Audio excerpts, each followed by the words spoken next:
don't know what he's doing. He's doing something. He's off doing something.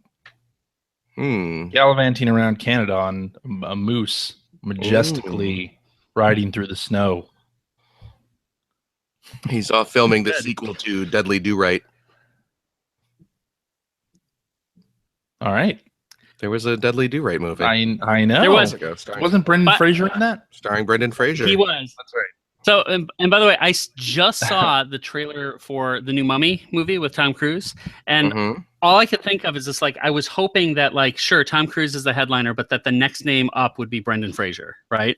That Tom Cruise was added to the original series. No, it's a remake. It's too bad. Yeah. That's It's a remake of a remake. Yeah. So no. Alrighty. No BF. No. Should we do a clap? One of them patented claps. Get our hands together. Might as well. Take a quick drink there. All right. 3, 2, 1. Yes. We did it. There it is. All right. Yes. Hello and welcome to episode 542 of the Player One podcast for Tuesday, March 28th, 2017. I'm your host, Chris Johnston. With me, as always, is the guy from California who's sick today, so he'll be taking Greg's place in terms of coughing in the microphone loudly. Mr. Phil Theobald, hello. Yes, instead of just being sick of you guys talking about Nintendo, I'll just be plain old sick. There you go. So, sorry. Oh, guys, wait. Sorry, stop. Yeah. What? Stop, please do stop. We're gonna have to start over. Yes, thank you. Is this a because, bit? No, it's not a bit. For whatever reason, I was hearing second audio, and my Audacity track was putting a second track onto last week's track, so that would have been messy. Well, that's bad. Yes. So aren't you glad that I caught that now? I mean, we don't have to. Phil, you can continue. Yeah, I'm continuing. Yeah, because I didn't mess anything up. Don't stop. I mean, okay. I won't stop. Now, clap for Ethan. All right. Yeah. Let's at least do another clap. Another clap. Okay. Yes, the people have demanded it. Yeah. All right. 3, 2, 1. All right. Ugh, man. Yeah. So this is how this episode's gonna go. That's right. Okay. Going. Am I roboting yet? No, you're good. You're good. I think we have the answer to that. Just don't invite Greg. Yes. That'll be fine. That's the answer to most problems. I'll just continue on from where we were. Please do. That's a good idea. All right. And joining us also from the great state of California, Mr. Ethan Einhorn. Hello. Hey, I just saw a movie about the two of you, Beauty and the Beast. I won't say which one of you's which, but it felt like a Player One podcast episode. It was a great thing. That is Jimmy Fallon levels of hacky joke. I think we all know. That I'm the beauty. Oh, all right. I think we all know that I'm the talking clock. Yeah. And I was and no surprised girl for that matter. Surprised that Josh Gad was in it, which again, Greg Ford and I believe is the poor man's Jonah Hill. Okay. But yeah, it was pretty entertaining. CJ, you saw it as well, yeah? I saw it. Yeah, liked it quite a lot. It was good. Yep. No girl for that matter. No girl for that matter. Does he say that at least in the movie? No, he doesn't. Doesn't? No. He doesn't say a no girl for that. He doesn't? No. He does drop an F-bomb though, which surprised me. But yeah. Really? No. Which one? No, of course not. Funky. Frock. Yeah. That was good. But it's good to be here. That's Olaf, I know. He's Disney's go-to comic relief these days. Yep. And as long as it's working, sure. Badmouth him all you want, but he's getting more work than Jonah Hill. There you go. True. So, and not here is Mr. Greg Stewart. That means we can go all in on Nintendo this episode. Just kidding. I'm gonna go We'll try not to do that. Of Hey, course. I made the college effort this week. I actually did download the EA free 10 hours of Mass Effect Andromeda to dig in and be able to talk about something other than Nintendo. But then I decided to play Zelda instead. So what can I do? But I downloaded it. I got to that step. Well, you There had some you go. catching up to do in Zelda. Yeah. So Yeah. Ethan, tell You us bonehead. tell us what happened last Okay. week. So, despite all hopes that the Nintendo account system would be easier because they said they were revamping it, you still have 3 different accounts basically. You have your user ID, which Yes. is distinct from your Nintendo account, which is distinct from your My Nintendo. So, Well, yeah. You're you right. hook them all together, right? And then eventually they act as one. But the problem was when we got our Switches initially, my daughter was so eager to start playing that instead of dealing with the hullabaloo of setting up a child account and going through all of that, she just wanted to dive right into the game. So we just set up a user ID on her machine. Some might say impatient. Yeah, it was impatient. To her detriment. Impatient. Oh, This is for a sure, valuable for lesson. sure. A valuable lesson for her. Well, I should have thought to slow it down a little bit and make sure that was set up. But I didn't, and I didn't think that we'd run into the problem we did. So that when she decided she wanted to take the Switch with her and show it to some friends at a sleepover, I was like, okay, cool. Let me download at least the demo of Snipper Clips for you so you can show something other than just Zelda and 1-2 Switch. And so I went to her machine and I put in my account. And that was your wipes. first mistake. You put in your account. Yeah, why would I do that? Well, I wouldn't think that it would totally wipe her user ID and all the information. I thought that would count as a second Nintendo account, which it does not. No, it does not. When I realized my error before the Switch came out, they did have a thing where you could go online and create a user ID. At that point, you could create a My Nintendo login for your child. Which, retrospectively, that was the way to do it. Yes, but so first of all, if you're getting a machine, especially if you're getting a couple machines for yourself and a young family member, do please make sure that you get that child account on first, because my blood turned cold when I saw that I had done that, realizing she had put more than 40 hours into this game, and this is the first Zelda game she's played at length like this, so she was really loving it. And what an unfortunate part of the experience. And so I told her what happened, and she's a chill kid for the most part. She can roll with tough news, but she just you saw her face crumble, and she just started to tear up. And so I called Nintendo and was asking what we could do, and there's nothing that could be done. But to be totally fair, the people on that line were deeply empathetic. They were really concerned. They took the time to talk to me, and they were on the line 30 seconds after I started calling. So no robotic, machinery to get to a real person. And without my asking, I got to the end of the call and they said, "Is there anything else we can do for you?" And I said that really, without the game being able to be restored, there's nothing you can do, but I appreciate your time. They heard her. They said, "Oh, we can hear your daughter crying. We really feel badly about that. We are gamers too. We can understand, what happened here and feel awful about it. So tell you what, have her check her account now, your brand new account that's on your machine. She has a $60 store credit on it." Oh, look at that. Wow. That's awfully nice. Without being asked, without being prompted. And it was a messy thing, but it was fundamentally my fault. And they still came through on that. The same week, they gave me $10 back for having accidentally bought the DLC of Shovel Knight without knowing that actually came in the treasure trove. So I'm really happy with the way Nintendo handled it under the circumstances. There's no possible way to spin this as a positive. It was a real bummer for her to lose that gameplay, especially right before a slumber party. I mean, right. So what I ended up doing, as you reported last week, is in solidarity, I did the dad thing, which was to blank my game as well. And so then the next day we went. I will say Bippy. I Bippy my game as well. What does that mean? I thought you were doing like a match game. I blanked my game as well. No. I thought I That's had not to what he fill was in. doing. He Fill in wasn't the doing blank. that. No. I thought this was like a Charles Nelson Riley match game situation. 3/4 of our listeners don't get that joke. I just 3/4 being very generous. I don't get that True. joke. So. I don't get that joke either. Old Yeah. game show called Match Game. Okay. Awesome. Jeez, nobody gets this. So- Nobody. I just really dated myself. I'm really old. I'm So- really old. To finish, the next day, we went to Pete's Coffee and sat down. She had her hot chocolate. I had my coffee.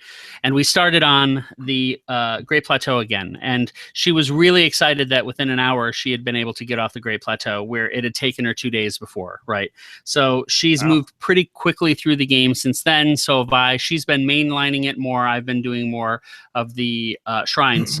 But I have now caught up and then surpassed where I was a week ago, and she's at about the same level. So I am now finished with 3 of the Divine Beasts and on to the 4th, and she is finishing her 2nd. Man. Very nice. Yep. And That again, was, that was a good thing that you did. That was zeroing out your save. I'm going to say zeroing instead of blanking so that Phil can't yes. pop I in will with a peppy joke. Go ahead. Yeah, I think frankly it would have been a much Yeah, harder no, thing also. It would have been a much harder thing to do if there was a ton of software out that I'm equally eager to play. Like if, say, Mario Odyssey had launched right alongside it, or something like that. But since the pickings are pretty slim right now, I was not as troubled by it as I would be, down the road. And well, it's important to remember that the way Nintendo has it set up now, you can only log into your Nintendo account on one, and actually download your purchased games on one Switch. You have to deactivate your account on one Switch and activate it on another in order to do that. You can't have 2 systems that are active at the same time. Yes. What's really interesting, though, and this surprised me, is that, and I'm not sure why or how this works, but when I did log into my daughter's account, just like you said, I couldn't access anything that I had purchased digitally on my other device. Right. But it did carry over all of the saves for Zelda. So I actually had all my saves for Zelda, which supposedly that's all internal memory. So I don't know how that's possible, but I was able to continue from where I left off with all of my saves in place on my daughter's machine, putting my my account on her machine. I don't understand how that could be possible, but all right. Yeah, I'm just saying that's what I experienced. So don't know if that game's an outlier or what, but yeah. Alrighty. I just think it's interesting that Nintendo has given Ethan $70 now to cover up his stupidity.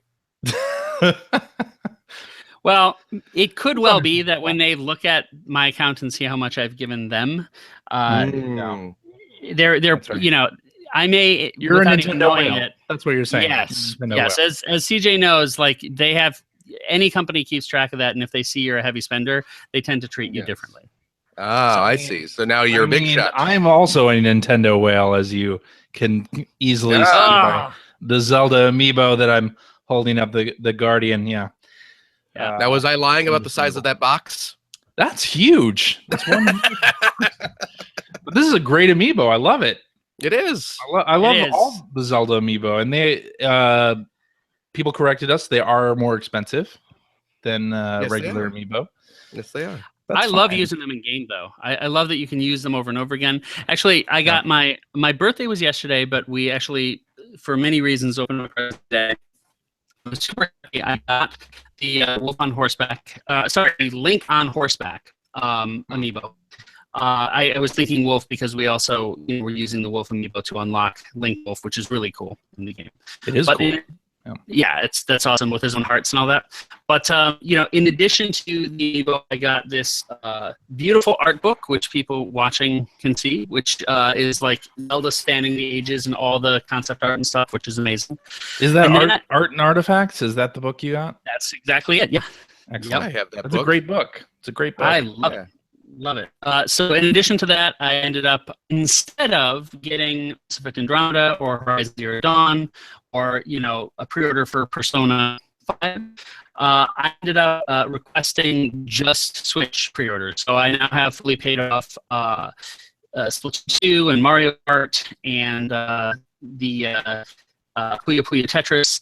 And it's just weird because it's like, even though we're in this really rich period of time where there's tons of truly great content that I would like to play on other platforms, it's the convenience of what I've been experiencing on Zelda is such that it really does feel like going back to vinyl from cassette, where it's just like, I just don't want to be in a position where I can't carry it with me. It may be that will wear off. But right now, I want to be scared now that I've experienced what it's like to not be. It's too great a difference. Well, speaking of going back to vinyl, is Ethan roboting for you there, Phil? Oh, like crazy. Yeah. I'd say less going back to vinyl and going back to wax cylinder. It's it's not your microphone. It's just the connection. I don't know if you're streaming stuff. There we go. Okay. There he's going. Turning your video off will be fine. Okay, that's much better. And how excellent. So you got fully paid off pre-orders for what? Splatoon 2, Mario Kart, and what else? Puyo Puyo and Puyo Puyo Tetris. Yeah. Wow. Yep. So what a deal that must be. Because I'm sure you ordered on Amazon to get your 20% off all of those titles, right? Oh, no. I get to go and have the fun of picking them up in store day one, which is a big part of the experience for me. Yeah. Oh, so you waste gas and time. No. I have a really fun thing to do in the middle of the day during lunch, and then get since it's portable, a chance to play it right there. While I get it. I get in the store. I get it. That's worth the extra money you're paying. The extra 20% per for game. Me, part me, of the experience. Yeah. Part of the experience, Phil. It's part of the Okay. experience. And as somebody who went all digital, I can understand that. That's why you would want to do that. Yeah, that's weird. I do want to say thank you to everybody. The dozens of people that emailed me and tweeted me about the fact that you can indeed return horses to stables in Zelda Breath of the Wild without having to ride them back. Yep. Got plenty of replies. Thank you so much. If I didn't like your tweet or say something back to you, I got like dozens of these. But so I figured it out right after we recorded, of course. Yes. You can do that. You can bring your horses back from anywhere and take them out again from any stable in the game, which is awesome. Well, and I'm enjoying all the podcasts right now that are covering Zelda. To be fair, things like the Nintendo, IGN voice chat has very little else to talk about. But learning little things like I didn't know that if you fed your horse a carrot, he would like you more faster. Things like that are really pretty cool. More better. Yeah.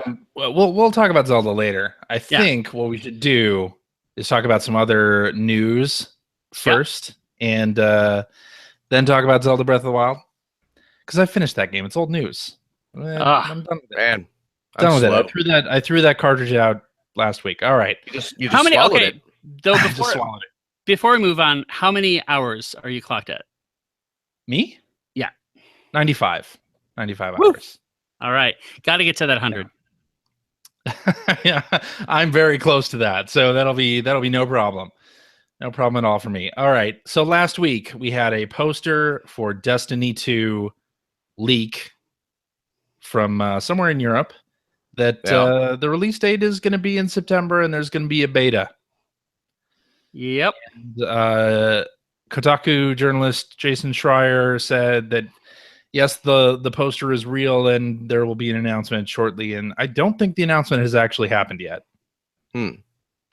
But apparently soon, Destiny 2, to the surprise of nobody, because I'm pretty sure everyone figured that was coming out this fall.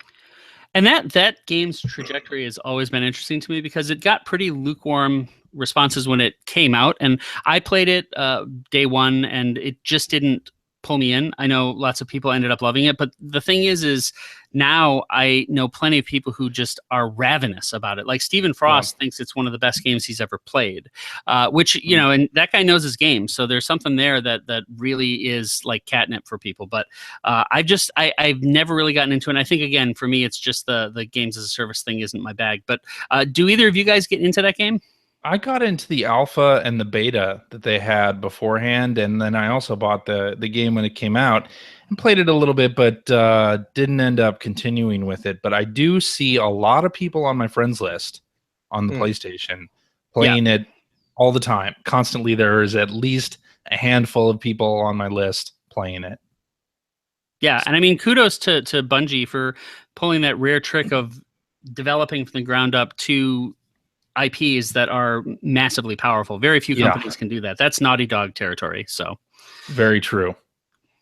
Very true. And it looks like, at least from the poster, that the characters in this one are not going to be just generic masked fighters. Like they actually seem to have faces, Space Marine faces. But it's interesting. I'm sure that I'll watch whatever info comes out, whatever trailers come out, and see what I'm doing in September when the game's finally out. So you think you're definitely going to give it another spin when it hits? I might give it another spin. Yeah, I'm open to it. I did enjoy the first one for the amount of time that I played. I just didn't I didn't get into any of the expansions, and I only played the original game for what it was, and that was it. So did you hear that there was some speculation about a Destiny experience on Switch that would probably not be Destiny 2? I didn't hear that, but that would not surprise me. I don't know how I feel about that, though. Well, here's the reason it makes more sense to me than it initially seems, and I would say the same for Borderlands, is that those games in the West are kind of what the equivalent of Monster Hunter was in Japan. Where Monster Hunter, it was 4 people getting together to do quests, and share loot and all of that. It wasn't gun-based, but that was the same type of thing. A lot more appeal on local gameplay and all that.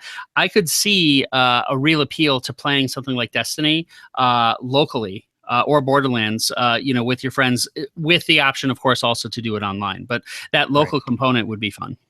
Yeah, I really wonder if that is going to be a thing that we see come the fall. I think I said previously on the show, even around January, around that event, that I'd love to see Overwatch on the Switch. And I think since that game has been designed with low spec PC performance in mind, that we could probably get a pretty good version of it on the Switch. And I'd love to see even like the option for local on that game as well. But we'll see. I think E3 will be very telling in terms of third-party support for the Switch. I wanted to bring up E3 here a little bit because we're a couple months out now, and of course, I think we're Reggie Fils-Aimé said this week that E3 is going to be big for Nintendo, and thinking about Microsoft and Sony. What do we want to see out of those two companies for the back half of this year and into 2018? What would get you really excited about PlayStation and Xbox One? I can tell you off the bat, if Scorpio ends up being effectively the third Xbox, if that's the big new device, I think, or pardon me, the fourth Xbox.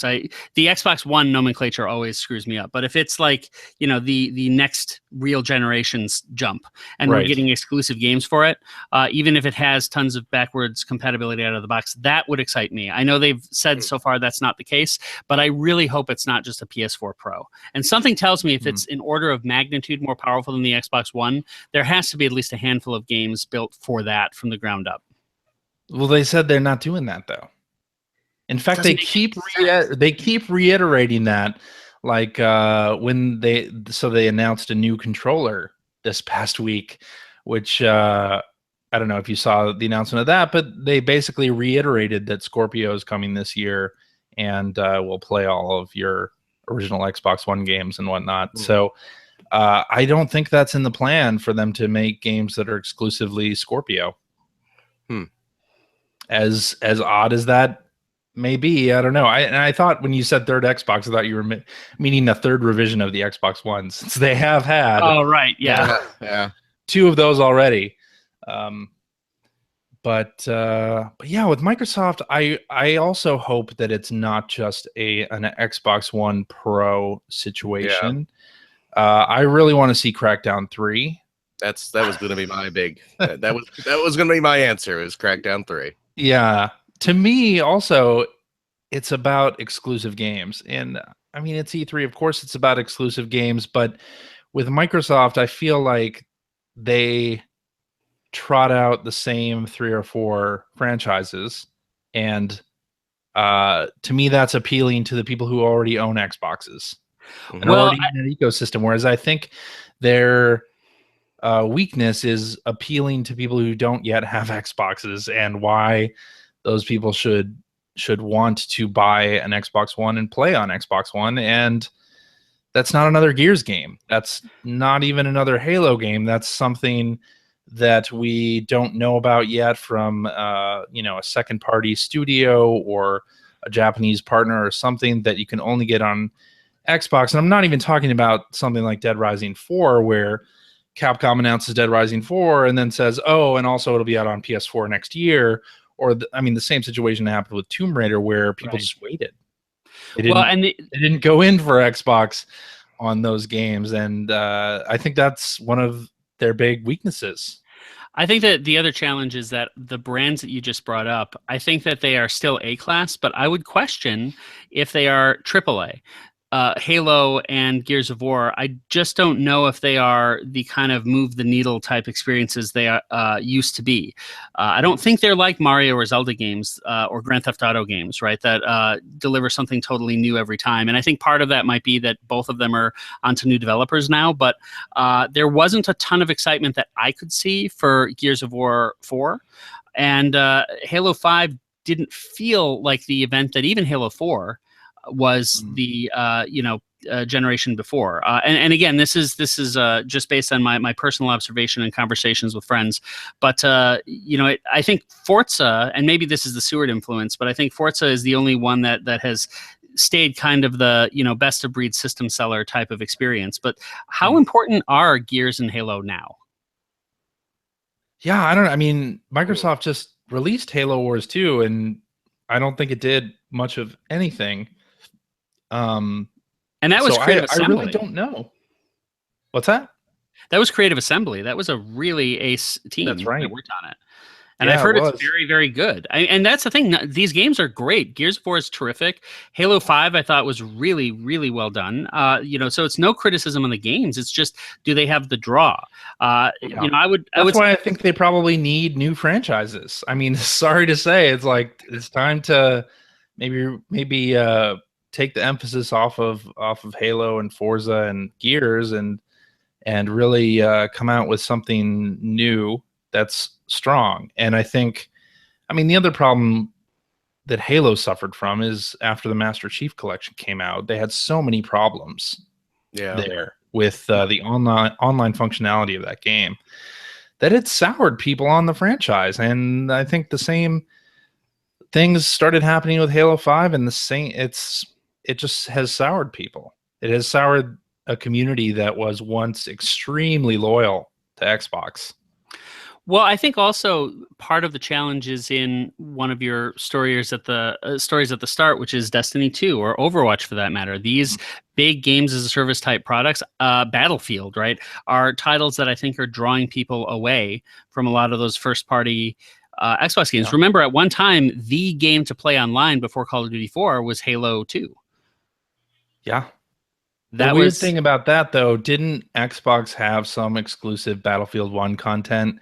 And like the year before that, they had some exclusive Star Wars content. Yeah. And it didn't move the needle for them at that point.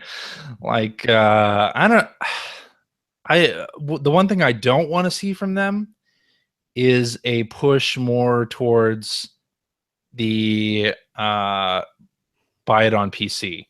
It's Xbox, but it's on your Windows 10 computer. Like, I think that just waters down the whole message, because it's great. They're putting their games on PC. I think that works, but pushing people towards the Windows 10 store I don't think that has worked in the last year since they announced that. No, but I think at the same time, it doesn't hurt anything. I certainly don't feel like I didn't get a cool Xbox One exclusive in Gears of War 4 because it also launched on PC. If they can get some more revenue from that, it just seems like such a separate ecosystem if that makes it healthier for them, then I have absolutely no problem with that. It doesn't make it less special to me personally. I suppose, yeah. They just gotta. They can't rush this thing. They can't rush games out. Like Recore came out last fall. Yeah, and it got some dings in reviews for being a somewhat broken game, and they had cut some content from it. That then back in December they announced they were going to re-add, and now you see on some of the international ratings websites that a Recore Definitive Edition is coming out this year, but it's not really. I mean, yeah, they had some DLC, but it was stuff that they had to cut from the game to get it to ship in 2016. So it's really kind of a shame that kind of thing is happening. Well, I'll make one other prediction that this year at E3 for Microsoft, they're not going to say a word about VR for Scorpio or for Xbox One. You think? And I think they will not say a word about it. And I think that last E3 they were planning to say something in 17 about it. And I just think that right now the market is proven too soft, and it doesn't mean that they won't do it at all, but I think it'll be delayed by a year. Okay. Phil, what could Microsoft do to get you into the fold? I think I already said that, didn't I? Well, Crackdown. But anything else? It's called Crackdown 3. No. Anything else? No. What about bringing back the Mega Man series as an Xbox exclusive? There's got to be something. I'm not, I'm not a big Halo guy. I'm not a big Gears guy. None of. That's right. You don't have an Xbox One, do you? No, I do not. Oh, still, he does not have one. There's zero reason for me to own one because I am not a big fan of any of their exclusive properties. And the games that they did have exclusively, like Tomb Raider or Dead Rising, you'll be able to get elsewhere. Yeah, I was able to get Tomb Raider on PS. I mean, it took a year, sure, but I was able to get it. Dead Rising, it may take a year, but I'll be able to get it. I think that's such a good point. There's very, very few games that you're not going to be able to get on PS4. And as an aside, like one little thing, it's a personal thing. I still have the problem with my controller that I reported past episodes where it keeps turning on and off. So I had to end up buying a 10-foot cord to fix that problem because I don't want to send the whole machine in. And the cord is just short enough where I have to move the chair, in the house to get a little closer to the TV. So it's now just a pain in the ass to play that machine, basically. Does it really happen that often? I mean, I have that problem as well, and it usually turns off like once a session. Yeah, it happens. It's easy enough for me to reconnect the controller and power pack on. It's not that bad. Yeah, I mean, it's an annoyance for sure. But I'd say 3 or 4 times every 10 minutes or so. For me. My God. Oh, it's awful. And it does it on all the controllers for no reason that I can explain. So clearly it's something with the base system itself, or there's some kind of interference. But whatever the case, I can't solve it. I've tried to go through customer service. And those types of things, it's not that I can't play the machine, but now there's just enough friction for me to more often than not say, I'd rather play at one of the other machines. Yikes. Well, they did announce a new controller last week, that has a nice rubber grip on it, and those things are cool. I think that like the premium controller they have out, the Elite controller, is amazing. I think there's a market for that. I'm kind of surprised they announced another controller revision because, I mean, they've had like 3 or 4 now for the Xbox One already. Like, why not save this one for the Scorpio and offer that's a good point. A premium controller there instead of just announcing that it's out in March when everybody's kind of playing other things, and didn't really look like it got any attention whatsoever. Yeah. Well, I hadn't heard of it until you just brought it up. So, yes. Speaking of, there happens to be a lot of things going on in new releases this year. Wow, that was a really bad transition. It's really good. No, Go with it. Roll with it. Roll with it. Oh, but wait. 542 episodes. Yep, we're rolling. Okay. What? Oh, I was just going to say, if you're rolling off the subject, though, we probably should talk a little bit about what Sony should or shouldn't show, right? Oh, yeah. Let's talk about Sony and what we want to see out of them. So for me, the big thing is I want to see why I spent $500 on the PSVR. That's the big thing. I want to see, I'm not expecting a massive commitment, but I want to see a handful of games that make me feel a little better than I do at present about having made that purchase. Yeah, I think they have to do something, right? I mean, and it isn't that there aren't games coming out for PS4 or PSVR, because you've got Farpoint, you've got Starblood Arena, you've got Star Trek. Is that out already? I don't know. But you've got games coming out for PSVR, but they need to like assure people that in a year's time there's going to be even more stuff for PSVR. Yes. And it did come out really strong out of the gate. I mean, they had 26 titles on launch day, which is sounds a lot like the Vita. but the follow-up has been kind of shaky. I don't know if you saw last week a Ghostbusters thing came out. Oh, right. Oh, yeah. Right. Yeah. For $7, and I watched a Eurogamer video of it, and it seems really buggy and really they don't bad. even call it a game. They just say it's an experience. An experience. That's right. Yeah. Yeah, it's got the whole teleportation thing going on. Like it doesn't look good at all. Yeah. But yeah, they have to have like some really big hitters in VR at E3. Well, and the thing that kills me is, Resident Evil 7 was the ultimate proof of concept. That is fantastic. It shows that it's not a gimmick. It shows that you get something fundamentally different in VR. It is a showpiece for the entire VR market. I want more of that. And it's successfully sold to an audience base, more than 90% of whom played it without a VR headset. Right? Yes. So like you can make games for both. I'm not saying that's a trivial thing, but you don't have to make it VR only to make it feel like a kick-ass VR experience. Yeah, I think you're right. More games like Resident Evil. Yeah. And not just horror games. Let's see. You know what could be the game that makes the difference, frankly, is Gran Turismo. If they could do something like that. Isn't GT Sport VR compatible? I wish I knew more. Why isn't Seward here? He would know this stuff. He would. We'll ask him next week. But yeah, I need to see that. Also, not that I'm prone to buy it, but I am very curious to see if they provide any better reason than they have so far to pick up a PS4 Pro, because that's the other one that I just am not seeing value in right now.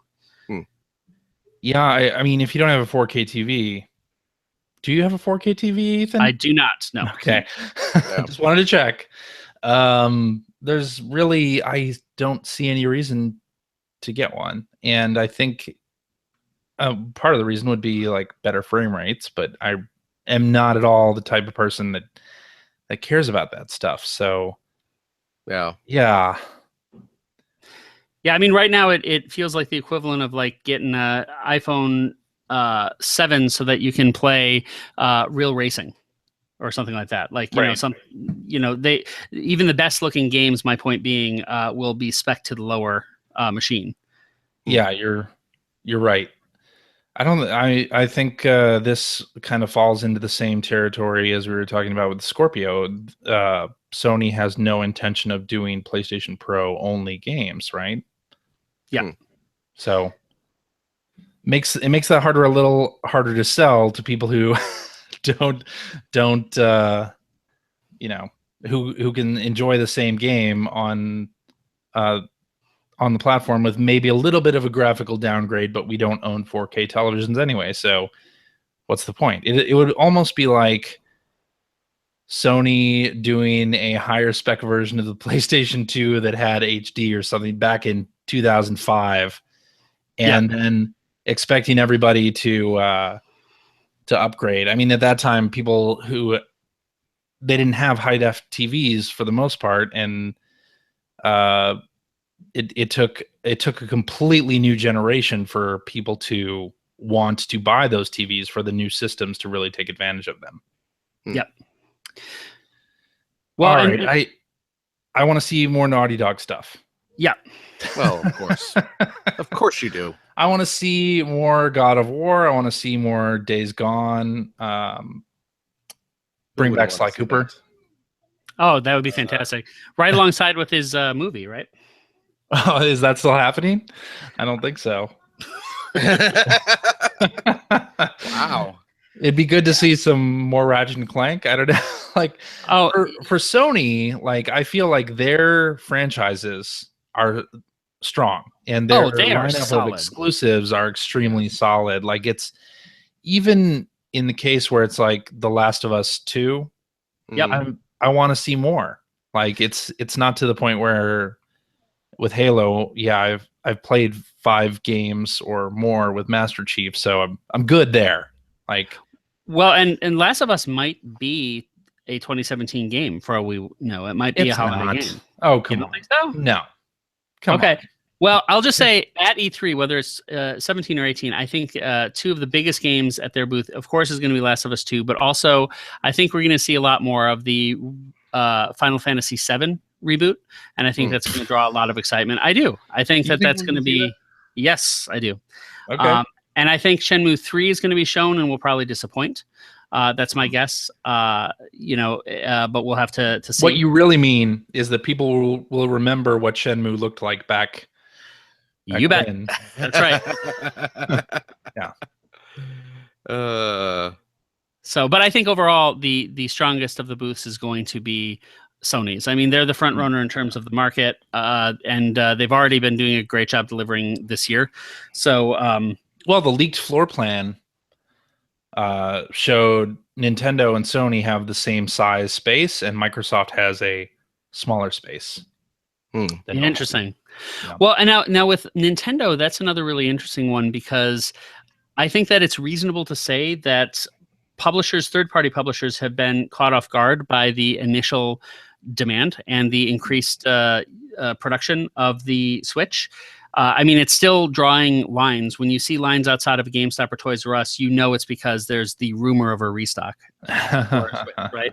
I mean, it's a hot thing right now, and I think that it'll keep going. And you read that GameStop actually said that they are expecting shortages all year long for this thing. Yes, I did. And it's not because of limited supply. It's because the supply they get, which, in another context would be ample, because this thing is highly desirable, sells out in hours. So they expect that to keep happening. It makes me believe, on the one hand, that we're going to see more third-party development for it, but I wonder if it's going to be what we hear about at E3, because that turnaround time is so short. That I wonder if anything you'll see Ubisoft have just like the Assassin's Creed logo on the screen saying, and this is coming, but they have nothing to show because they were not planning on doing it, but now they're seeing there's a market there. Very possible. Yeah. I wonder what form Nintendo's E3 will take. I think they'd be better off doing a digital event than an actual live press conference. And I just don't know. They gotta show more Mario, obviously, maybe even have that be the star of the show. But I think they could probably do some of the rumors that we were hearing last year that we didn't get any confirmation of back in January. Maybe they'll confirm those in their E3 events, stuff like Smash Brothers, stuff like Mario Maker for the Switch, things like that. Well, I talked to an old friend at a major publisher, and they said to me that they were expecting the Switch to be a Vita scenario, and it really is looking more like a Wii scenario. And I couldn't get anything more from the person out of that. I don't know what that means. What does that mean, though? What does that mean? Higher install base. Because with the Wii, you had third parties doing lower spec ports, and with the Vita, you also had money-hatted versions of lower spec ports. Yeah, I think the big difference is Nintendo, as far as I know, doesn't tend to do the money hat stuff, and that's very, very evident with the Wii U. But my guess is they're probably looking at the platform now as something that's going to have a large enough install base and, more importantly, a large enough attach rate to be worth putting games out. Because I'm telling you, like, look at something like Super Bomberman R, right? That is a game that most of us probably would have just ignored in, a regular release cycle. But since it's one of the only games that's out, I bet you anything, Konami is very, very happy that they decided to put that out at day one. I think you're probably right. Yeah. On that. I don't want to see a low spec version of Assassin's Creed 5. Like I want to see Assassin's Creed 5. I don't want to see, the hand-me-down, some of the features aren't in it version. Yeah, I certainly would prefer that too. And I wonder how easy it is to do that. I just don't know. I will say, though, that, if it all depends on the quality of the game, right? I thought Assassin's Creed Liberation was pretty good, right? I thought a better example is Assassin's Creed Rogue, right? That was that was better than Assassin's Creed Unity. So if it's one of those scenarios, that's fine. They should just port that over. I don't understand why they didn't do an HD remaster of that game over to PS4 and Xbox One this past holiday. Oh, I totally agree. Yeah. Maybe they'll do the South Park game on the Switch, because that'd be pretty rad too. That would be worth waiting for. Yeah. Yeah, and I mean, if they bring out Overwatch for Switch, I'll buy it again. I'll do it. Yeah. I would give it more than the hour and 40 minutes I gave it on PS4, I think. Yeah. But the other thing is ukulele. I know that for the other platforms, that's right around the corner. Yes. And is it coming out day and date on the Switch or not? I don't know. Because I know it's digital only. They've said there's no box, but that would seem to indicate that it is coming out. And this week was kind of it was a very, very weak release window for Switch games. But next week we get the Sumo Snake game, which looks interesting. Pass, yeah, and the Has-Been Heroes. Has-Been Heroes, that's right. And maybe some more Neo Geo games, because they've been coming out with those every single week. Yeah, those have been cranking those out. It's been great. Bring out Sengoku for Switch, and I'll totally buy that. I want any of their brawlers. I want the Double Dragon style games, because those were really fun. Turf Masters, not as good. I learned. That's the golf game, right? Yeah, not so great. Yeah. Well, I mean, it's an arcade golf game. What do you want? Yeah. We should say, I think you kind of alluded to it there. Nintendo has upped their forecast in terms of how many units of Switch they're going to ship in this fiscal year. It was 8 million. Now they're saying they're going to ship 16 million. So that is twice as much. If that holds true, that means that the Switch will have outsold the Wii U in its very first year of availability. I think it's going to happen. I do think that there is a demand for this product. And I think the big thing is people don't think they want it and don't think they'll use it until they see it at a friend's house and try it. I think you're exactly right there, Ethan. Wow. Good. Is a red hat on that doesn't say "Make America Great Again." It doesn't. It says Nintendo Switch. Got it at PAX East. That's cool. But you feel bad for any red hats these days. Yes. True. Yeah. With white text, no less. Yeah.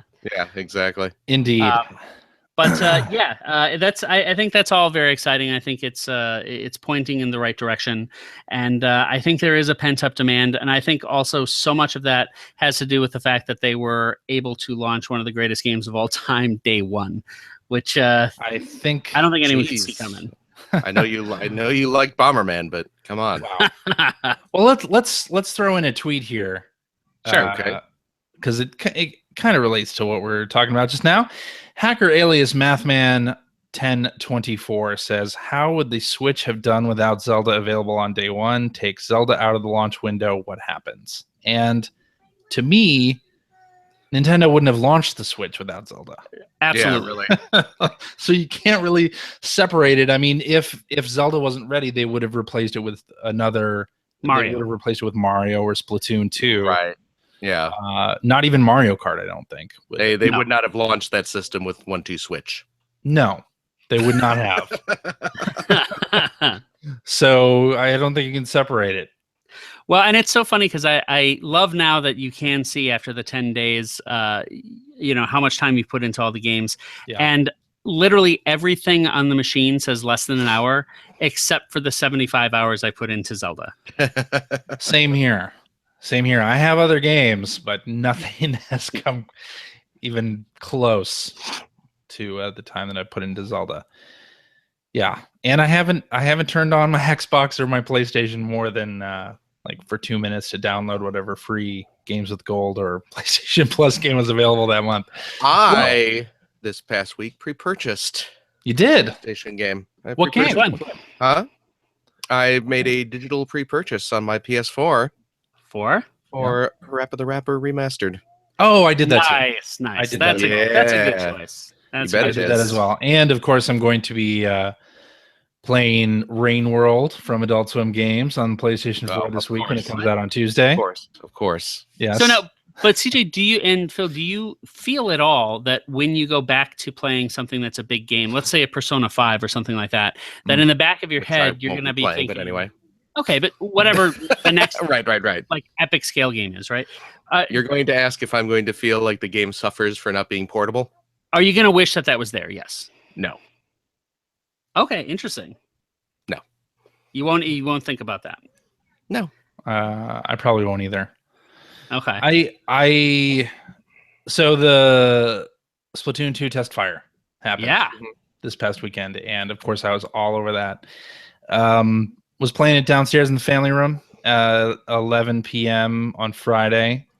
Yeah.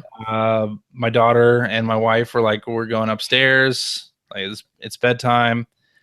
I was like, all right, I'm just going to play until midnight here. I'll be up in a little bit. And then it hit me. I could just take this thing with me upstairs, even while I'm like waiting in a lobby or whatever. Yep. Continue playing upstairs. And that's what I did. And it was fantastic. Yeah. Yeah. I was in a similar situation where I looked at the times in which that thing was going, and none of them worked for me at all.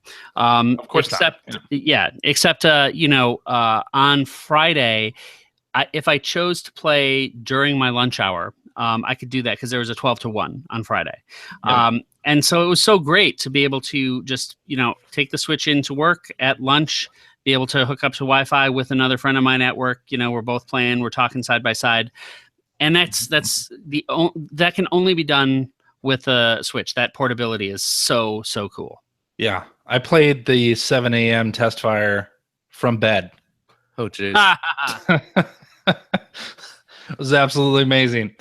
Yeah, and let's talk about the game for a minute too, because I really, really think that the thing looks and plays great. I mean, it's not a huge step up from the last one, but still playing it on that tiny, beautiful screen, that's a game that I really think I'm going to invest a lot of time in. Yeah, I think it looks great. I think it plays really well. I love the accelerometer too. The gyro aiming, I know there are people who are not fans of it, but I happen to really like it. And it works really well with the Pro Controller, which I was very happy to see.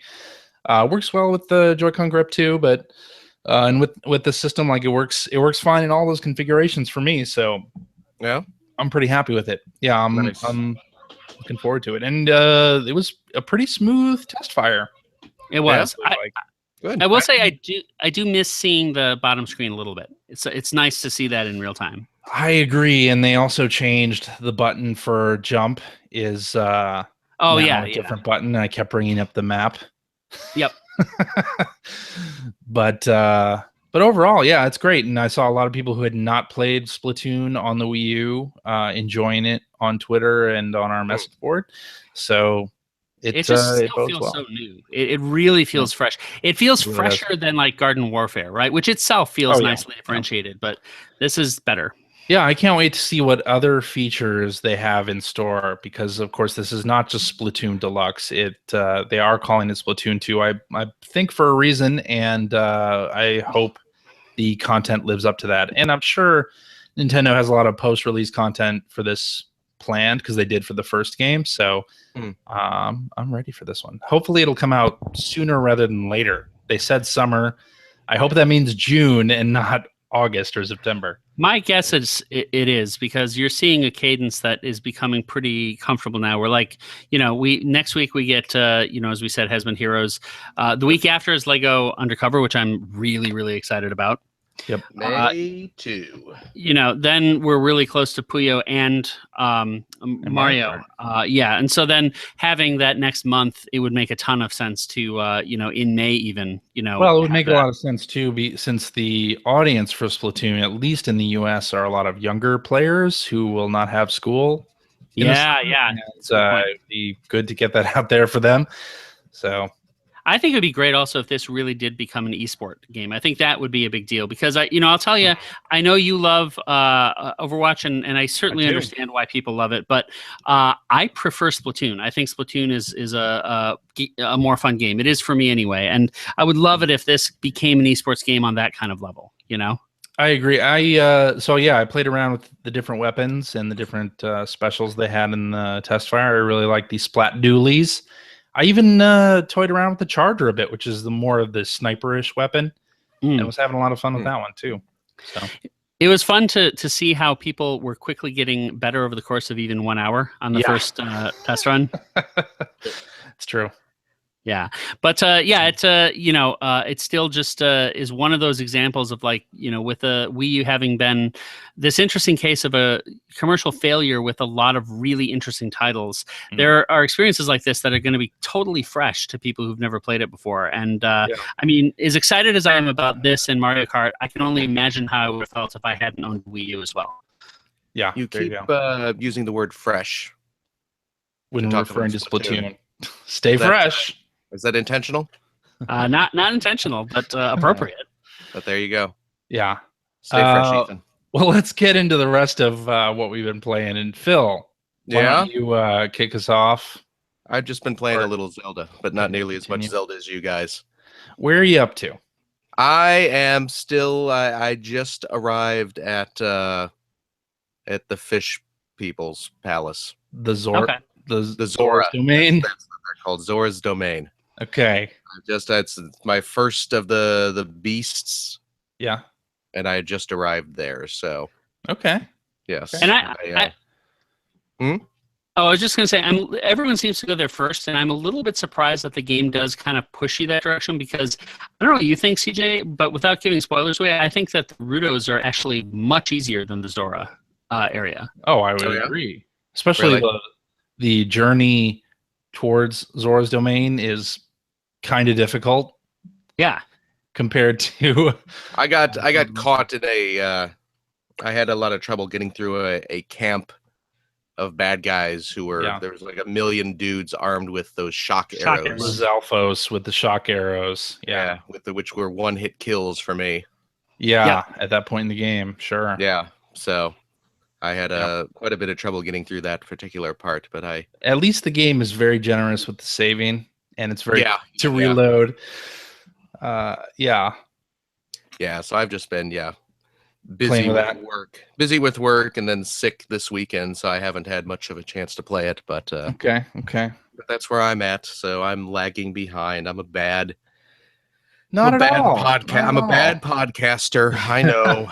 I mean, I did finish the game on Tuesday last week. I don't have my 100 hours in. I haven't gotten halfway through the game and then wiped out my save and then gotten halfway through the game again. I know. I'm not. I will say, even though I have logged 95 hours, which is a crazy amount of hours in terms of any of the previous Zelda games that I've played, I've never played anything for more than 40 or so. Right. I'm still coming upon new things. Yeah. Where like I look around with the scope and I see something. I just tweeted this out the other day, actually. Like see something painted on a mountain, painted on the side of a mountain. Like what is that? Like it's something that I've not seen before. So it's almost like there's a ton of empty space in between all the interesting stuff to pad out the gameplay time. That's not what I'm saying. What you? And I wouldn't agree with that at all either. To me, the beauty of the game is unlike something like Skyrim, where you can go and just kind of endlessly journey into nowhere. it feels like no matter where you land, there's cool stuff to do. Like literally any direction you go, and you're going to have a cool adventure. I mean, when you have 120 shrines, provided you enjoy the shrines, and I do, I think that they're really, really fun. I've yet to come away with a play session that's not fun or rewarding. I agree. And some of my favorite shrines have been ones that have shrine quests attached that are actually things you do outside of the shrine, where once you get in there, it's just, you made it here, so we're giving you the sphere anyway. We're giving you the orb. Well, and so here's some of those are the most enjoyable in the game. Here's the other thing I was thinking about as I was playing through it, is if this was one of those games that, like a Final Fantasy game, for instance, the forward momentum was all based on grinding, right? Getting experience points and getting more powerful.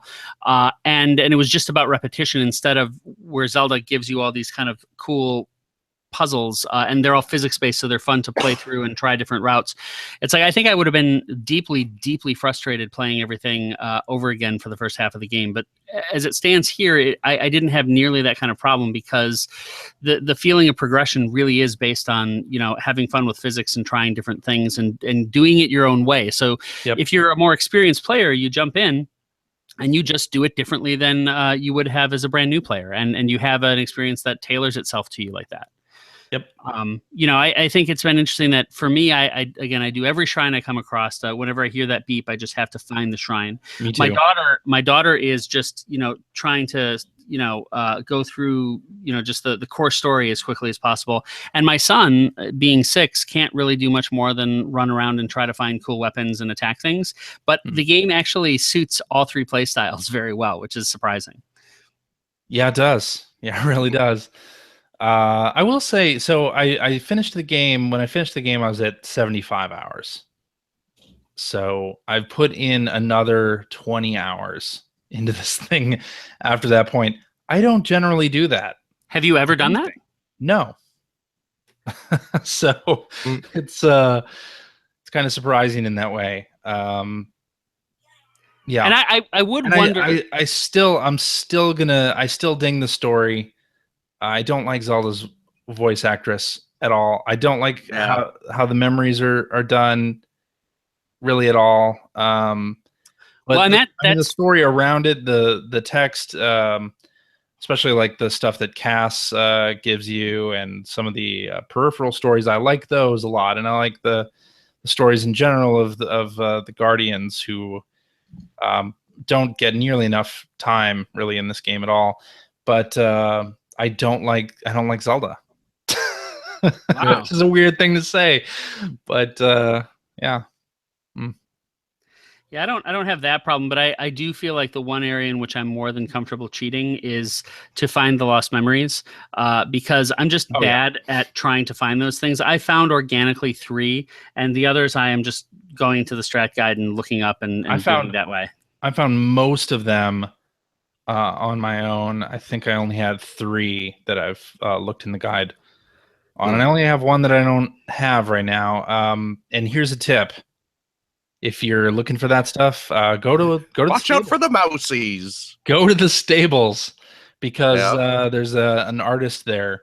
You talk to him, and he'll give you hints. Oh yeah, yeah. Okay, that's cool. Yeah. Mm-hmm. But yeah, I mean, I gotta say that now being as far in as I am, as I said, I'm past 75 hours. This has to be my new favorite game of all time. I just nothing else. It's real good. Close to this, yeah. It's real good. It's really well done, and all of the things that Stuart was saying last week, and I've run into other criticisms of the game after that. Those are all correct. The game, it doesn't have traditional dungeons, and maybe that's a bad thing, but I like the way that this game is set up. Not a moment in the 75 hours I played have I been bored. Not a moment have I felt at a loss of what to do or where to go. it continues to give me an experience that is so differentiated from anything else that I think that's where it's really pulling me, because we play so many games, and we have over the course of the past 30 years, that it's easy to become cynical. It's easy to say, well, playing Gears 4, it's pretty, but I've done this a million times. There's no surprises here. That's not the case with Zelda, and I think that's all the more important, because when we started to get to Skyward Sword, which I liked, that was where the Zelda formula was truly starting to feel stale to me. I was feeling that was where it was like, all right, this is too samey. You have the Zelda template, and they shattered that to great effect. And I think just as important, this game is better to me than Skyrim or Fallout. Again, maybe Red Dead Redemption 2 is the game that comes out and blows us all away even more. But it's hard to imagine this game being top for a long time. Well, I think what it is they broke through the conventions of the series, but they did that in such a way that they kept the game fun, like the spirit of the game from the original. That sense of you're going out on an adventure. I mean, that's every time I load up Breath of the Wild. I feel that way. I pick a spot on the map where maybe I haven't explored very much, or maybe there's I see that there maybe could be a shrine there, or just based on the spacing of the map, why don't I go over to that area and see if I can find anything? And generally, I'm not disappointed. Generally, there is something there. Maybe it's not a shrine, but it might be a Korok seed or something else that's worth checking out. So. Well, and it's interesting you mentioned that, because the kind of childhood sense of wanting to kind of explore. This Saturday, my son said, yeah, let's just go outside and play. And we did. And he took his little foam Master Sword, and he wanted to just adventure around outside like Link. And so, of course, the adventures had nothing to do with big monsters or anything. It was like just, finding new areas, out near where he lived. But it was an out there exploration inspired by Zelda. It's funny, we're watching Planet Earth 2. Yeah. Gradually as episodes get put up on iTunes. And so many shots in that remind me of Breath of the Wild. It's like they show mushrooms growing underneath trees. I'm like, oh, I got to grab that. So many little things like that. I'm a nerd. I'm a nerd. So what? So what's this whole thing when people were saying when this first came, this game's really hard? It's like it gates so that you're not going into places that you're not ready for, but I don't think the game is especially difficult. Well, I think it's harder than previous Zelda games have been. I think depending on your playstyle, it can be really difficult. Like where I am, the point where I am now, a lot of the bokoblins and Lizalfos and mokoblins, if you run into them and they're white, they're really hard to beat. Okay. You have to know what you're doing. And the enemies go up in difficulty by color. Basically, you can start telling which ones are going to be more difficult, and you have to really know how to parry and counter and jump out of the way for some of the harder enemies. It's and if you get in a group of enemies, it can be deadly. Like you have to. I oftentimes have to run away and regroup. Come back. That's fair. Well, yeah, so I haven't gotten obviously nearly as far in as you have. And I will say that there's still this sense of dread going towards the castle itself. They really make that ominous, because you could theoretically, I imagine, go there right away. But I haven't even bothered trying, because I just feel like I'm not ready. That looks scary is really the big thing, is that looks too scary right now. There are speedrunners who are doing that with a tree branch and a wooden shield. And it's crazy. But once you go up against a guardian and parry their laser shot back at them, you really feel good. Oh, that's really cool. Feel good. It takes learning the timing of that stuff, but when you get it down, it feels really rewarding. Oh, the first time I pulled an ancient arrow, that got my blood pumping as well. Yeah, there you go. So I picked up Blaster Master Zero as well on the Switch.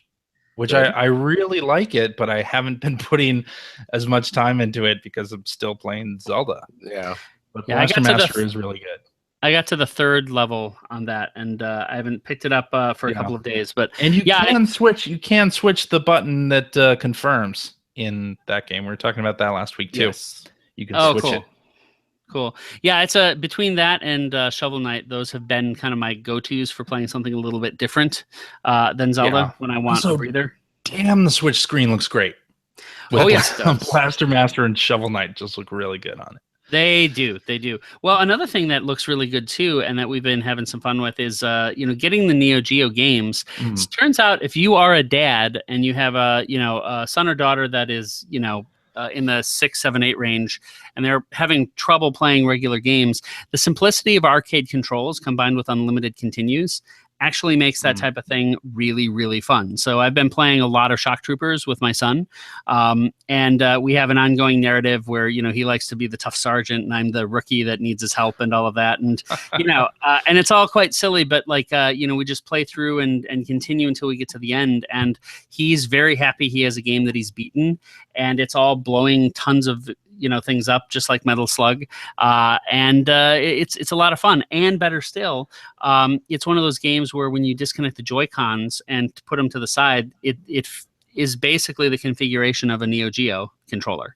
So that feels really good in that mode as well. So nice. I've been tempted by those Neo Geo games. Once they bring out Baseball Stars 2. Yep. And Sengoku, I'll totally buy those. Yeah, I want King of the Monsters. That's the big one for me. Yeah. That'll be a good one. And it seems like they're going to bring all of those out for Switch. Magician Lord, that would be nice. I'd be all into that too. Yeah. The thing is like I also can't get over. I always think in the back of my head when I'm playing those games, even now, that I'm getting them for $8 now. But I remember being at Software Etc. selling them for $200. Oh, I know, right? Yeah.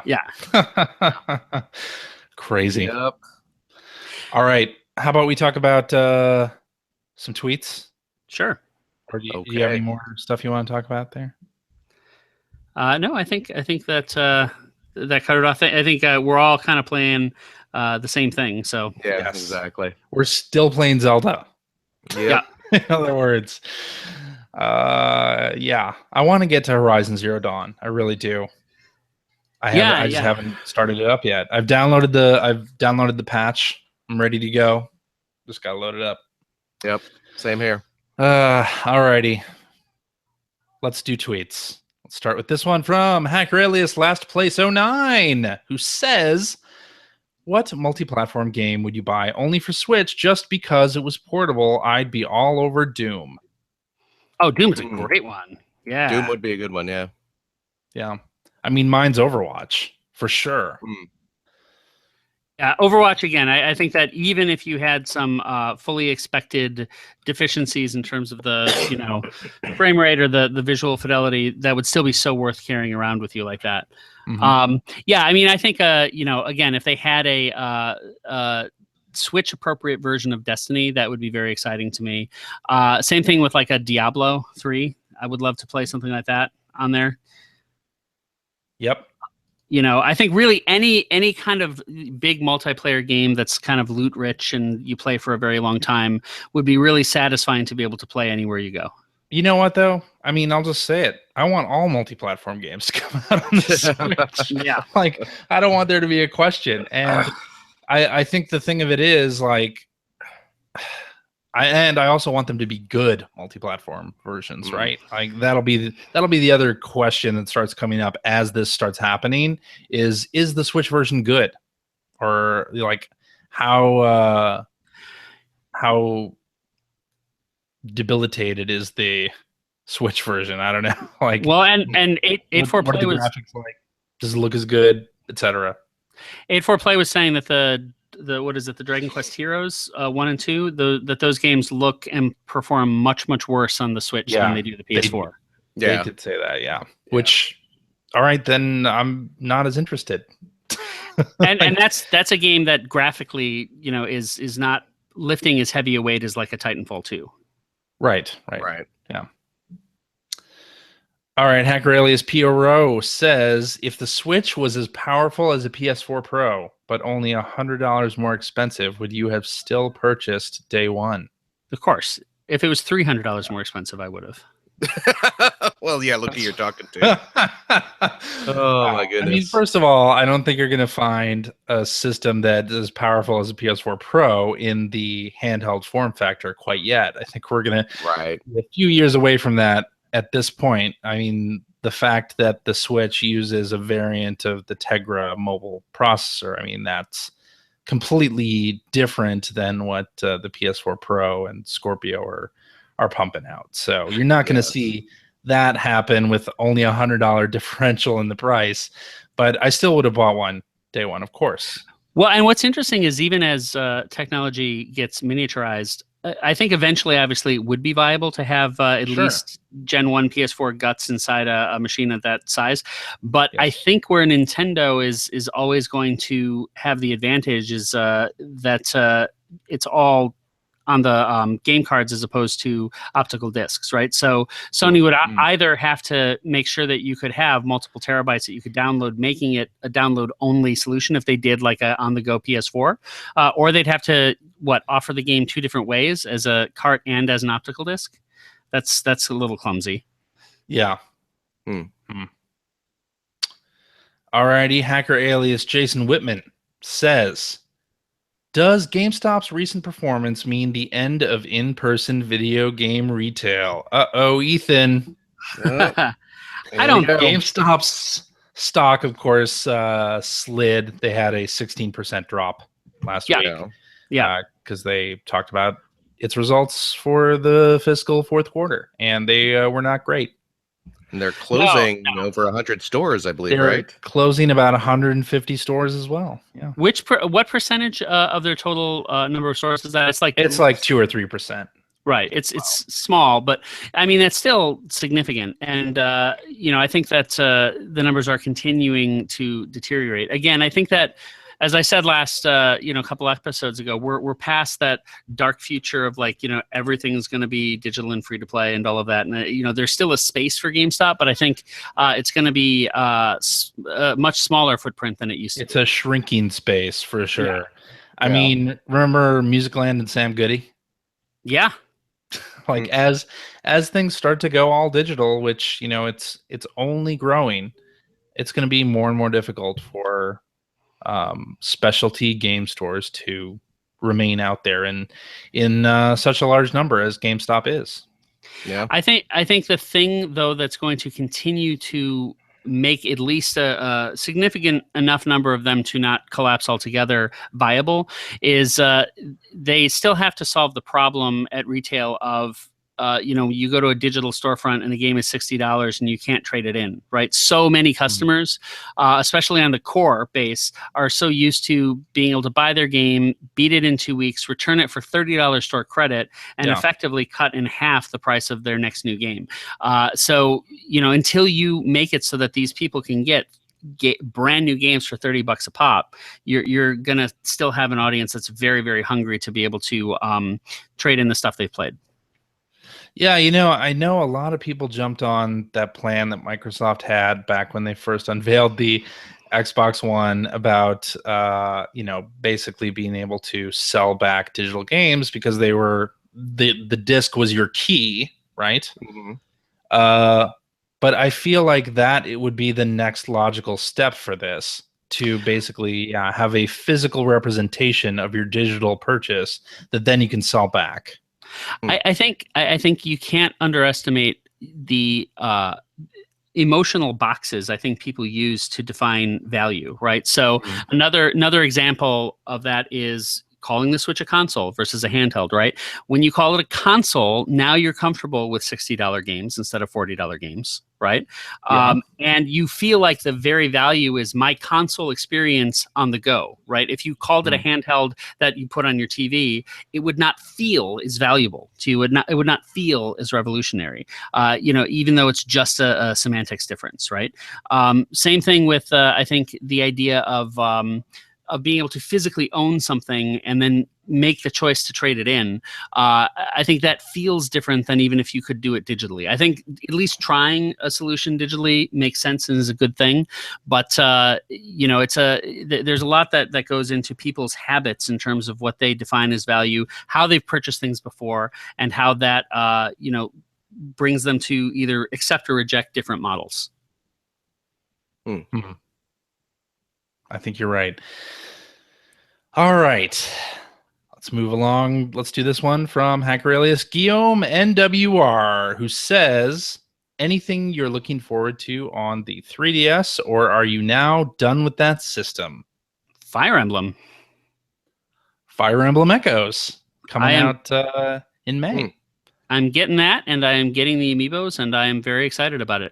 I think that it's actually nice that that's not a super strong window for Switch, because it'll be less tempting to buy it and then shelve it. I think I'll actually end up going and playing it. Yeah. Was that Last Oasis, or I can't remember the name of it? They revealed some 3DS exclusive game last E3 that looked interesting. Oh yeah. That I might check out, but I am a lot less likely to buy a 3DS game now. Well, as I said, I'm a lot less likely to buy a PS4 or Xbox One game. Right. So yeah. I can't think of any 3DS games. Well, there's that Pikmin game. There's Bye Bye Box Boy, which comes out soon, hopefully.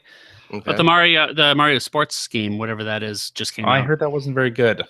Didn't review well, so I didn't even bother. Yeah, I'm pretty much done with 3DS. As sad as that is to say, I love the 3DS. I really, really did like that system, but I think I'm done buying new games on it. All right, Hacker alias Coffin Colors says, any thoughts on graphically scaled down versions of AAA multi-platform titles on the Switch? What would you like to see? I ask because Sonic Forces is looking to be an interesting demonstration of just that this holiday season.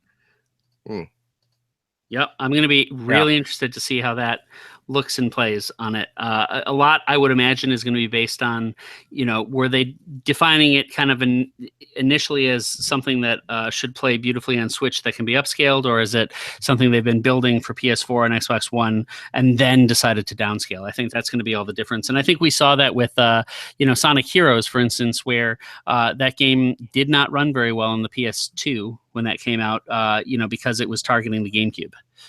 Right. I think that this exact question is going to make me hold off on pre-ordering multi-platform titles until reviews hit, just to see how things run on Switch. So I will say this much now, working in the side of the industry that's more focused on engines and things like that, now I much better understand why it is that actually bringing something over to the Switch may be easier than it was to bring things over, say, from 360 to Wii U, because the Switch natively supports Unreal and Unity. That's a very, very big deal. That makes multi-platform games that are using Unreal or Unity much, much easier, because you can scale, and you're not going to have necessarily the same results, but you're going to have the same core game that can carry over. Yes. All right. Hacker alias Ron P says, will shiny new current gen Persona 5 finally get the P1P crew to make a better effort to get on the Persona train? Hey, I'm a Vita guy, so I love Persona. I have played almost to the end of Persona 4 Golden twice, though tragically I've never gotten to the bitter end. So yeah, I would like to play it. It would be a no-brainer if it was on Switch, but I do plan eventually to play 5. Yeah, I would love to play it, but my backlog is kind of out of control at the moment, and I'm still playing Zelda, and I don't want to leave that quite yet. Yeah. So I'll be holding off. Yeah, same here. We should bring Kevin on, though, to give his impressions. We should. Oh, yeah. We definitely should do that. All right, maybe we should do a couple of these Zelda tweets before we go, because we got a bunch of them. And maybe we should Zelda. Maybe we should try to do these very quickly here at the end. Does that sound like a good idea? Sure does. Yes. Okay. Hacker alias Paul Tree as anyway. I sorry, I totally butchered that. All right. He says, bought me Zelda Switch, never been a fan, only played Wind Waker like 15 minutes. Guide or no guide, planning on not using guide.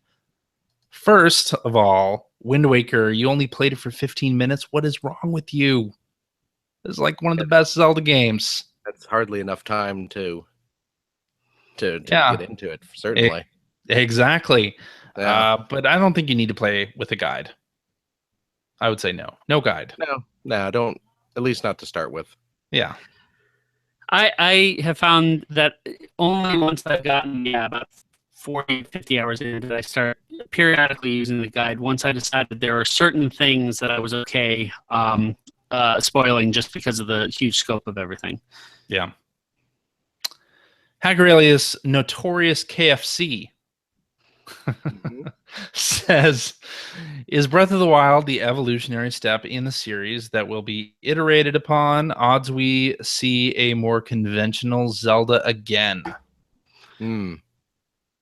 Well, being that we saw New Super Mario Brothers and New Super Mario Brothers U, I think Nintendo is more than happy to go back to earlier established paradigms and play with them. I mean, hell, even Link Between Worlds, right? So I think there's no reason to assume that they would happily go back to earlier versions of Zelda if there's an audience for it, which there would be. I think they absolutely should do that. I think they will iterate on what Breath of the Wild is. And I think the DLC that we're getting for Breath of the Wild is probably only the beginning of that. They could definitely make a whole nother game, just like they did with Majora's Mask off of Ocarina of Time, based on this engine. And I'd love to see them do that. And I'd love to see them do more conventional Zeldas. I don't think the fact that now those might be on the same system would really make any difference. You could definitely see something like Link Between Worlds coming to Switch, and it would be perfectly fine. Like, they could maybe call it something else if they wanted to differentiate it, or they don't even really have to do that. Like, I think these work side by side, just like New Super Mario Brothers U and Super Mario 3D World worked on the Wii U. And I take no credit for it. I think it was IGN that said in a podcast it would be great, for instance, if they had Breath of the Wild DLC that was the entire Legend of Zelda done in the Breath of the Wild engine. That would be awesome. It would actually be quite short, if you think about it. That would probably be less than 10 hours to play. But that I would just fall in love with. I'd spend $40 on that DLC happily. Yeah. Hacker alias A Nutcracker says, I own a Wii U. Should I wait to get a Switch in a year to play Zelda, or is the Wii U version pretty much the same experience? I will say that Greg Ford is right now playing it on the Wii U, and he's absolutely loving it. He feels like he's not missing a single thing, and is more than happy to wait on the Switch until much later. He's not even necessarily convinced he needs it when Mario Odyssey comes out, because he still hasn't finished 3D World. So. I would say that if you're the kind of consumer like me, where the Switch just feels like the answer to your greatest wishes and dreams in gaming. No, I mean, I'm just saying, you'll know if you're that guy, and then obviously you get it. But if you're not that guy, then wait until you have enough compelling content, especially if you have a Wii U. I agree with that. Now, let me translate what you just said there, Ethan, because I think that's a lot of hyperbole. Let me remove a little bit of that for you. What I think is the best feature of the Switch is, we've played portable systems before. I could be playing a Zelda game on my 3DS and move from location to location or whatever. We had the Game Boy player before. We had the Super Game Boy before, where you could play portable game on your home console. To me, the difference with the Switch is it removes the friction. Like, you literally take this thing out of the dock and the screen lights up and you're playing portably. Like, that's the magic of this thing. That's the secret sauce. And I think for a lot of people, that is not as compelling as it is for you and me, and that's understandable. To me, it is a super compelling thing, and to play Splatoon 2 on a TV and say, oh, I want to go upstairs, all right, I'll just take it out of the dock and continue playing it. I mean, that's huge. And it sometimes I think it may be hard for people to see how a system that does that would work its way into their lives, especially if they're not huge portable gamers, or if they care more about graphic fidelity than portability or ease of use. That's understandable. Or critically, if they don't have to share their TV. Every person I've ever talked to, from Garnet to some of the folks at Glixel and all that are less jazzed about the Switch, it all comes down to they have plenty of access to their own screen. Exactly. Yeah. I think that's a huge difference. So we'll see if Nintendo's whole 16 million thing comes through in a year. We'll know. All right. I think that's where we end it for this week. All right. Alrighty, and that is our show for this week. Thank you very much for listening. If you have a question for us or would like to comment on something you heard, you can direct that to @P1Podcast on the Twitter, or you can go to our internet website at player1podcast.com. There you'll find our email addresses, our contact information. You'll find blog entries about Sega CD stuff from Mr. Greg Seward, who's not here to say that he's probably working on one as we speak. And there will be Generation 16 episodes there as well, which he's also still working on. I want to give a quick shout out to Ben Hansen, who had myself and my boss Jeff Olson on the Game Informer show this past week to talk about Adult Swim games. That was a lot of fun. Nice. You can see that on Game Informer's YouTube channel, and I think they do that as an audio podcast too. So we're on the second half of the Game Informer show this week. That was a lot of fun. And I love Game Informer's videos, so it was an honor to be on their show this past week. I was also on the Power Pros podcast with friend of the show, Chris Hoffman. And that was a lot of fun, too, this past week, talking about Fire Emblem Echoes Special Edition and Bloodstained coming to Switch and not Wii U. And the biggest jerk enemies in video games.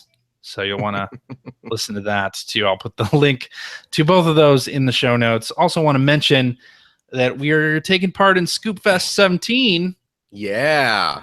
So if do you like comedy? Do you like nerd stuff? Do you like to go to Las Vegas and attend a convention where there will be comedy and nerd stuff? Then go to heyscoops.com. I'll put a link to it. Scoop Fest 17 is what you want. We are going to be recording a live Player One podcast for the first time ever on Saturday, September 23rd, 2017 at Scoop Fest. So you'll want to get your tickets to this thing. They're only doing like a couple hundred. Really? So that's what I heard. Man. I was listening to the Ice Cream Social. It sounds like it'll be kind of a small event, but it's going to be really, really fun. Yeah, there are a couple of podcasts involved in that. If you listen to Matt and Mattingly's Ice Cream Social, you'll get a lot out of that. And Player One Podcast, we're honored to be a part of it. Yeah, Penn's Sunday School. Indeed. Starring Penn Jillette of Penn and Teller. That's right. We'll be reporting live there too. So we're hobnobbing with the big wigs of comedy here with Matt and Mattingly and Penn Jillette there. So it's true. Yeah. Don't ask us how we got weaseled in there, but we did. We did, and we're happy about it. This is going to be fun. Yes. Scoop Fest 17. Get your tickets at heyscoops.com, and we'll be there. Yeah, we'll be able to play games with us and all sorts of stuff. Yes. PlayerOnePodcast.com. I was still in that whole. Still in the outro.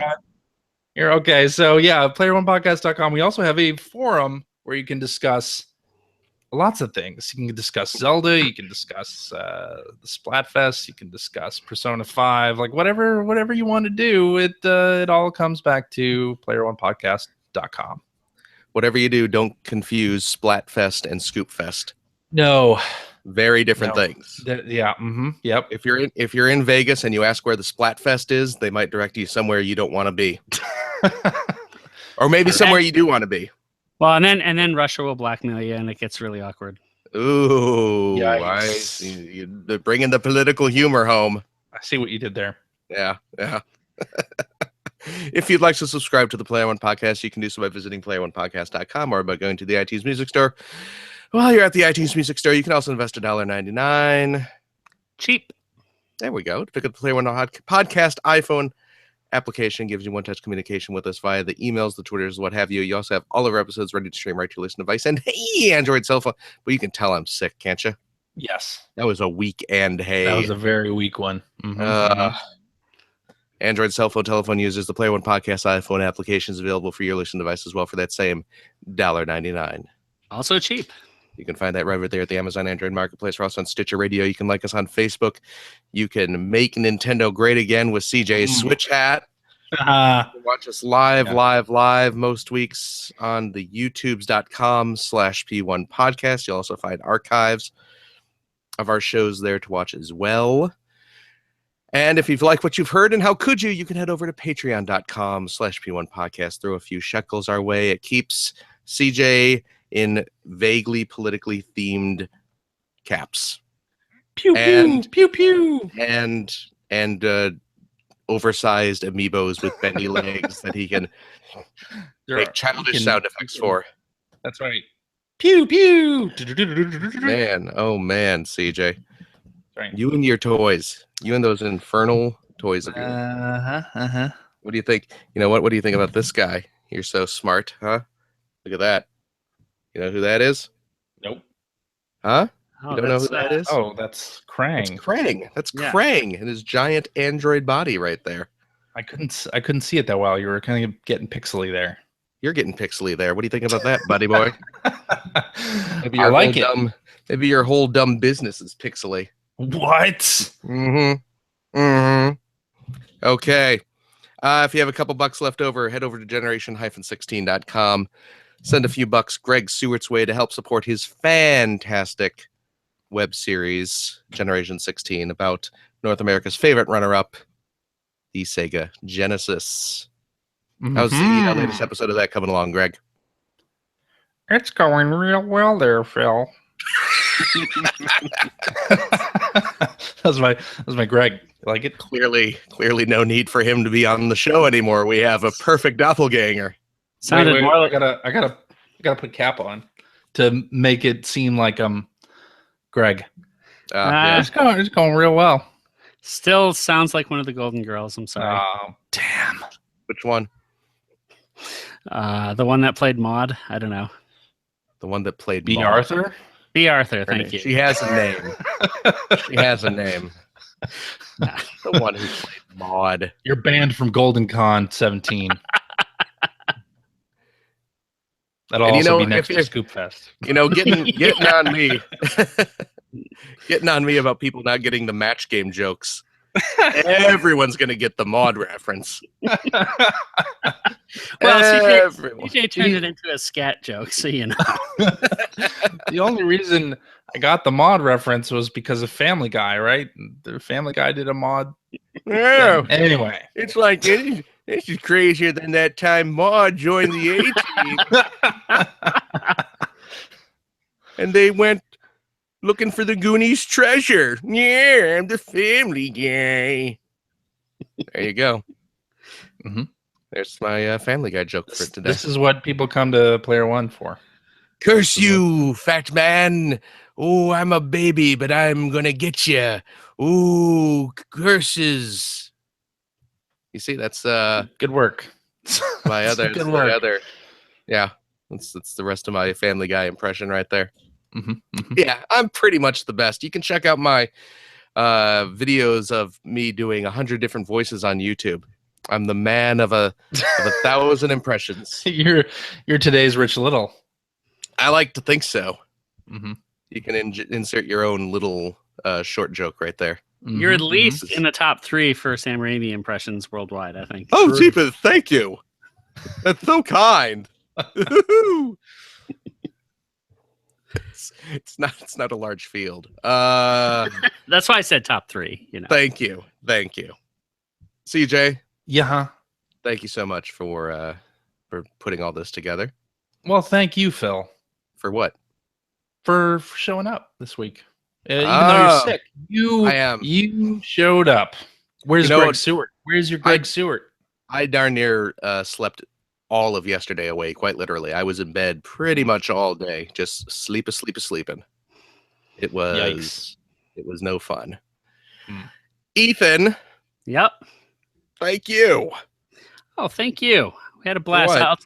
Well, for you being you, because when I was what? Don't just say thank you. Oh, no. I'm going to say more. I saw with Greg Ford Kong this Friday, and we actually commented, this was fun. Would have been even more fun with Phil here. So, but since I don't have that, I have every Sunday to gab with you. So thank you. Yeah, you could have invited me. That would have been fine, but whatever. But you were sick. And you already saw it. I did already, but I could have, I would have seen it again. I had a lot of commentary. I do a whole bit of, what if the ape talked during the movie? Oh yeah. What if he had genitalia in the movie? What if he did? How do you know he didn't? And it's just not sheathed. Come back here, you helicopter! I'm gonna get you. I'm gonna step on John C. Reilly. Okay. I do the whole movie like that. It would have been great. You know what? When I saw Kong. I saw Kong Skull Island in the theaters, last week. I quite enjoyed it. It's a fun movie. It is? Yeah. There was a guy in my theater. It was, the theater wasn't packed. There was a fair amount of people in the theater, but it wasn't jam packed. But there was a guy in the theater who was there, with a friend of his, and it was one of those. He was an older fella. Strangely enough, though, him and his friend had that seat in between them, which I haven't seen people do in a long time. That like the buffer zone. We don't want to be perceived as gay. Seat that you put in between people. Yep. And this guy, he was a talker along with the movie.